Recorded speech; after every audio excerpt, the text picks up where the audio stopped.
Каждый день вы можете проходить мимо них в метро, в супермаркетах, на парковках или в тихих дворах спальных районов. Они могут выглядеть абсолютно нормально. Мужчина в строгом костюме с портфелем, молодая девушка в кофейне или ваш сосед по лестничной клетке. Но внутри их сознания прямо сейчас разворачивается настоящая катастрофа. Они абсолютно уверены, за ними круглосуточно следят. Они верят, что случайные прохожие кашляют по команде. Спецслужбы выжигают их органы лазерами, а соседи установили психотронное оружие, чтобы транслировать голоса прямо им в череп. Это явление называют пси-террором или гангсталкингом. Людей, которые считают себя его жертвами, называют цели. И самое жуткое здесь то, что это не единичные городские сумасшедшие. Это огромная, скоординированная через интернет субкультура. Субкультура тысяч людей, которые медленно и верно сходят с ума вместе, шаг за шагом подпитывая паранойю друг друга.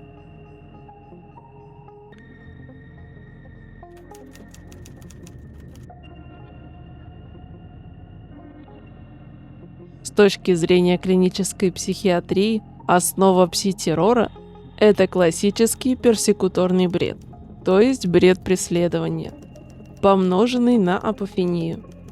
Апофения – это свойство нашей психики видеть взаимосвязь в абсолютно случайных, не связанных между собой вещах. У здорового человека это работает безобидно. Например, когда мы видим фигуры в облаках или улыбку в дизайне бампера и фар автомобиля. Но при ментальном расстройстве апофения превращается в кошмар. Как же обычный человек может попасть в эту ловушку? Все начинается с тяжелого кризиса. Это может быть сильный стресс, потеря работы, болезненный развод, глубокое одиночество или скрытый этап психического заболевания. Психика не справляется. Человек начинает испытывать постоянную, фоновую, удушающую тревогу или панические атаки. У особо чувствительных людей могут проявляться психосоматические реакции. Например, усиливаются головные боли, звенит в ушах, покалывает кожу, темнеет в глазах.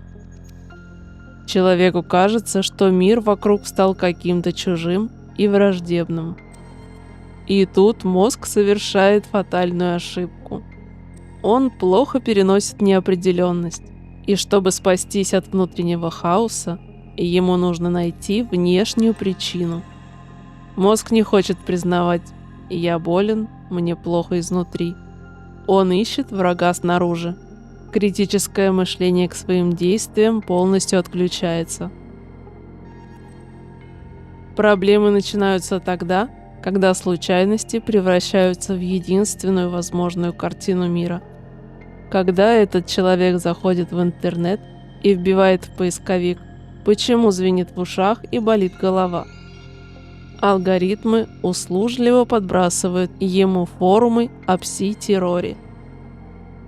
В этот момент в его голове происходит ложная вспышка озарения. «Я не болен.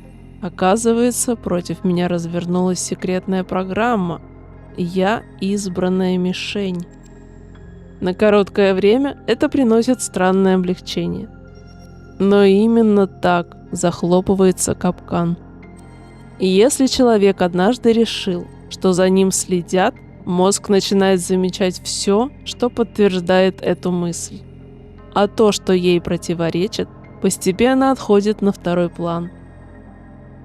Психологи называют это подтверждающим предубеждением. Других мест, конечно, нет. Только все под моим окном. Все под моим окном. И какие-то загадочные машины тут появляются с прицепами. И с кабелем на крыше. И ремонтировать надо. Все только под моим окном. Но вот сейчас мне ездят по печени. Кстати, очень давно печень мою не трогали.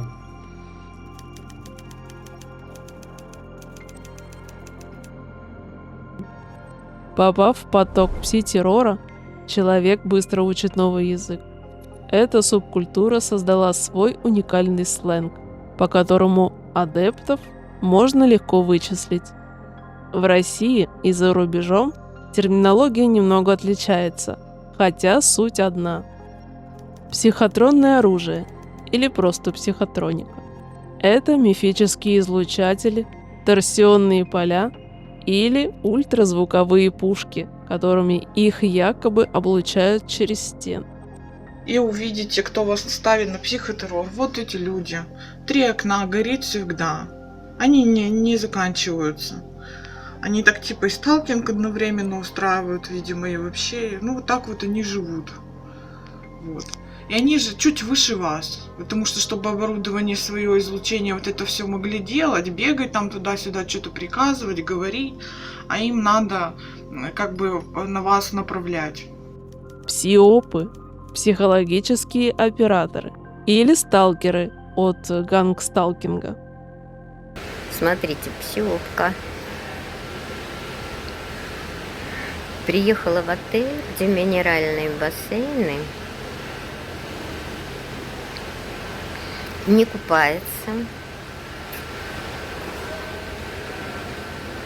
Только курит и ходит за мной вот так с телефоном.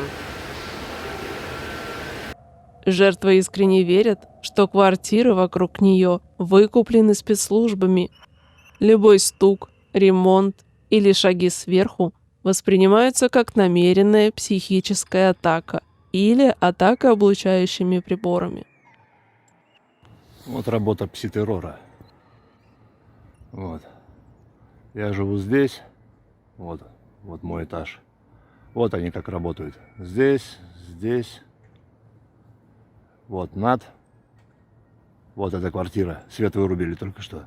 И вот это. Круглосуточно горит свет. Здесь. И вот здесь. В этой хате вот только что выключили, чтобы не видно было ромбовидного, этого. Ну, вокруг. Со всех сторон оккупировали. Делать голоса в голову. Физическое ощущение, что мысли им транслируют извне. Значит, занимающиеся психотроникой издеваются над людьми. Сейчас я стою на электронном насилии от этих пси-операторов. От нашей власти жидомасонской. Работать они мне не дают. Они не хотят, чтобы я работала. Вот, сейчас мы будем снимать весь их поганый город. Вот. Уличный театр. Это самое страшное проявление паранойи. Жертва верит, что все люди на улице – это актеры, агенты.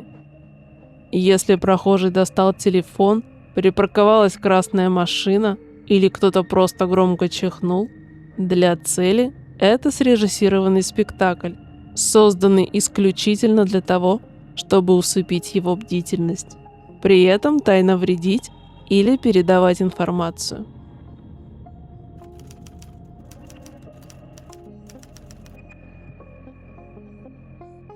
Раньше, еще лет 30 назад, человек с подобным расстройством оставался один на один со своей болезнью.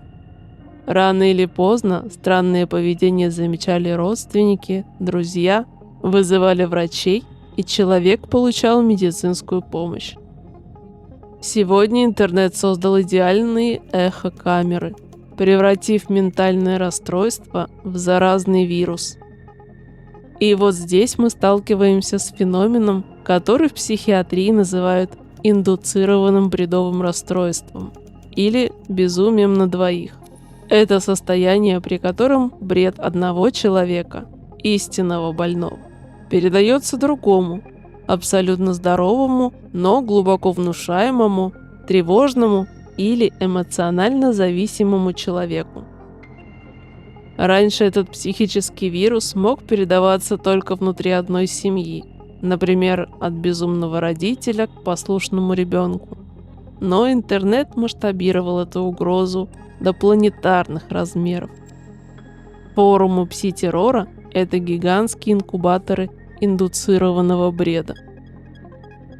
Даже если одна версия не подтверждается, всегда находится другая.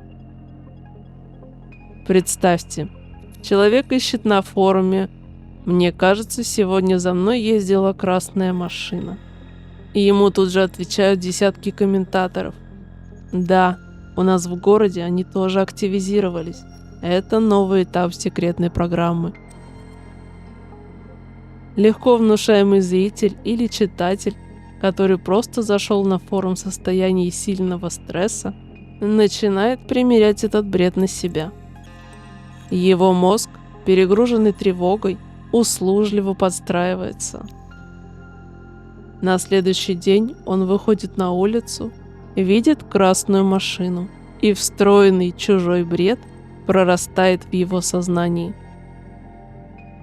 Это может случиться с каждым, у кого в данный момент ослаблена психологическая защита.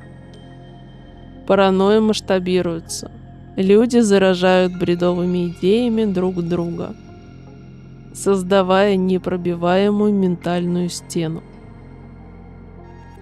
Любая попытка близких сказать «тебе нужно к врачу» мгновенно разбивается о коллективный тезис субкультуры: «Ага, тебя тоже завербовали.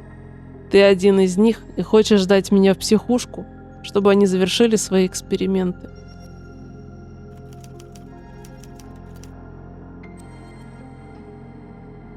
И если вы думаете, что это происходит где-то на секретных сайтах в Даркнете, вы ошибаетесь. Все соцсети, тот же YouTube, буквально завален каналами людей с разных точек планеты, которые ведут прямые трансляции своего безумия. Автор берет телефон, выходит на улицу и начинает снимать обычных прохожих. Прохожие смотрят на него с абсолютным непониманием и страхом. А автор уверен, они просто профессионально играют свою роль. В русскоязычном сегменте уклон больше идет в техническую сторону. Авторы каналов покупают в строительных магазинах дешевые бытовые дозиметры, индикаторы электромагнитного поля, а иногда даже просто звукозаписывающую технику. Они ходят по своей квартире, прикладывают приборы к розеткам, к полу, к батареям или даже к своему телу. Естественно, копеечный прибор рядом с проводкой начинает шуршать или пищать. Для автора это неопровержимое доказательство. И вот, внимание, излучение от часов. Вот это вредное излучение красного цвета.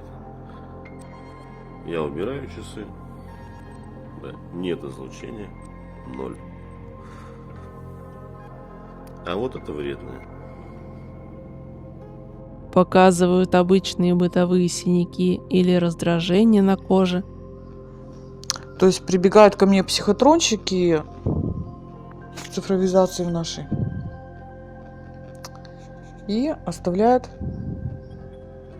мне какие-то странные ожоги или аллергию, чем-то мажут мои руки.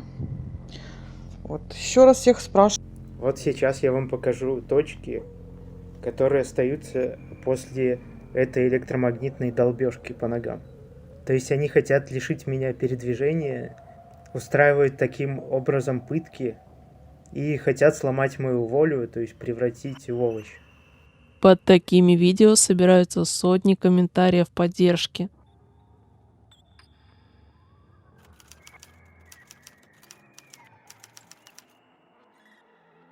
И вот здесь мы подходим к самой темной, самой опасной стороне пси-террора. Большинство людей с подобными убеждениями никогда не причинят вред окружающим. Они становятся заложником собственного страха. Однако история знает случаи, когда убежденность в существовании преследователей заканчивалась трагедией. Здесь кроются две страшные опасности. Первая опасность для них самих. Жить в состоянии перманентного, ежесекундного ужаса – это невыносимо. Представьте, что вы искренне верите, что весь мир ополчился против вас, что ваши дети – это клоны, еда отравлена, а во время сна вам разрушают мозг. Психика истощается, постепенно разрушаются семьи, исчезают друзья. Эти люди увольняются с работы, продают за бесценок квартиры, бегут в глухие деревни, живут в палатках в лесу, обклеивают все вокруг фольгой. Ну вот, друзья, обещала вам показать свой потолок двойной.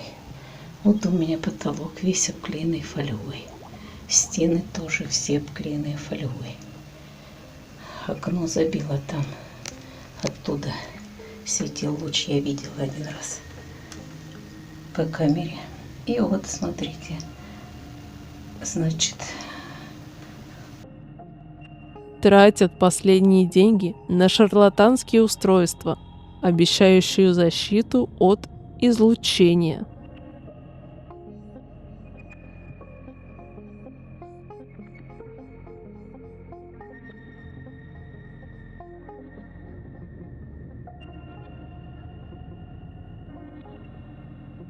Но облегчение не наступает, потому что враги везде, а источник угрозы невозможно увидеть, и значит, невозможно окончательно победить.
И, к глубокому сожалению, многие из них в итоге выбирают самый страшный, необратимый способ остановить эти мучения. Это бездна абсолютного, глухого одиночества. Вторая опасность для окружающих. Когда паранойя достигает своего пика, у человека может включиться реакция самообороны. Если они хотят уничтожить меня, я должен напасть первым. В истории все же есть несколько трагических следов этого феномена. Например, в 2013 году в США Аарон Алексис устроил массовую стрельбу на верфи в Вашингтоне, убив 12 человек. На своем ружье он нацарапал «Мое ультразвуковое оружие». В его записях четко прослеживалась история типичного адепта гангсталкинга. Он был параноиком, который искренне верит, что совершает акт самообороны против государства, которое выжигало его мозг.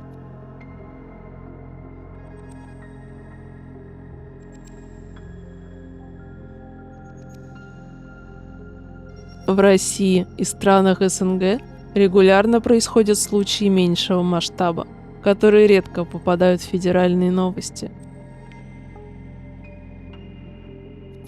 То тут, то там очередной облучаемый в полубессознательном состоянии нападает на соседей или бросает бутылку с зажигательной смесью в окно, потому что оттуда шел пси-сигнал. А в 2021 году 86-летний Борис Степанович из подмосковного Одинцова выстрелил соседу в лицо на глазах его 11-летнего сына. Он утверждал, что его облучают некими установками. Пенсионер много раз жаловался во все инстанции, но органы бездействовали, а значит, тоже работают на врагов. Вся надежда у него осталась только на себя.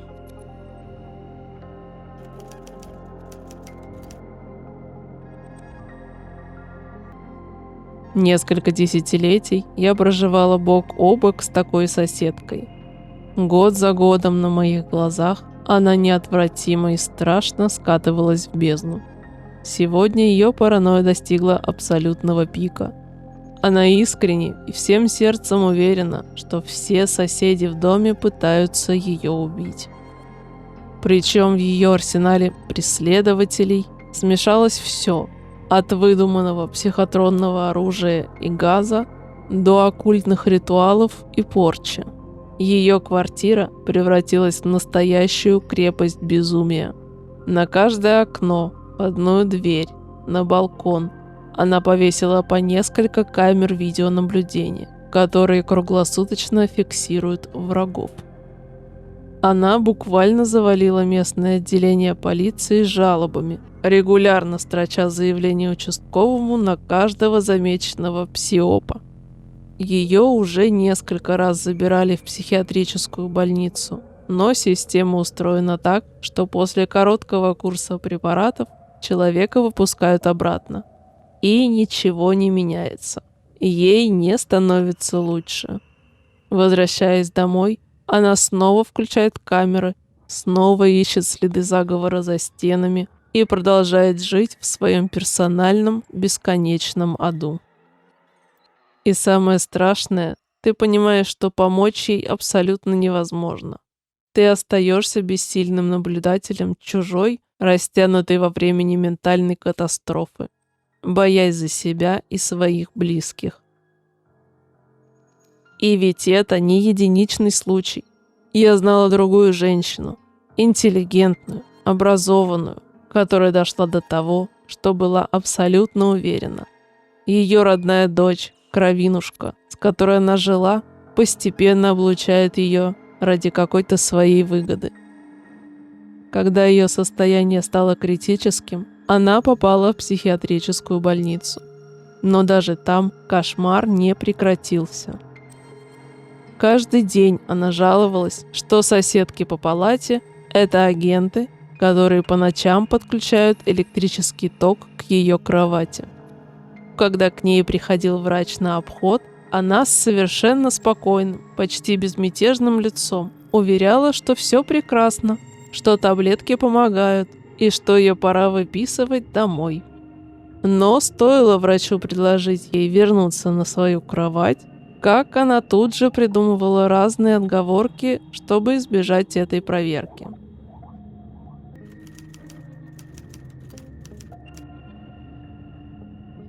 Феномен пси-террора ставит перед обществом тяжелейшую моральную дилемму. Что делать, если вы заметили это у своего близкого, друга или коллеги? Если вы попытаетесь спорить или доказывать, что никакого заговора нет, что прохожие не следят за ним, а физика работает иначе, вы мгновенно станете для него врагом. Он решит, что вас завербовали. Если вы решите подыграть ему, чтобы не портить отношения, вы сами рискуете стать жертвой индуцированного расстройства, погрузившись в его вымышленный мир, и лишь подтолкнете его ближе к бездне. Может вызвать психиатрическую помощь, но в современном законодательстве большинства стран принудительно госпитализировать человека можно только тогда, когда он уже замахнулся ножом. Пока он просто тихо сходит с ума на YouTube и обклеивает стены фольгой, он юридически чист. Интернет, который создавался как глобальная библиотека и средство связи, превратился для этих людей в инкубатор коллективного безумия, подхватить которое может любой внушаемый человек в минуту слабости. Именно поэтому история о пси-терроре – это история о человеческом сознании. Насколько отчаянно оно стремится объяснить неизвестное, насколько легко случайности превращаются в закономерности. Вот смотрите, видите? Как только вот эти соседские дети садятся вот здесь и смотрят в свой телефон, у меня тут же начинаются очень сильные уколы в сердце.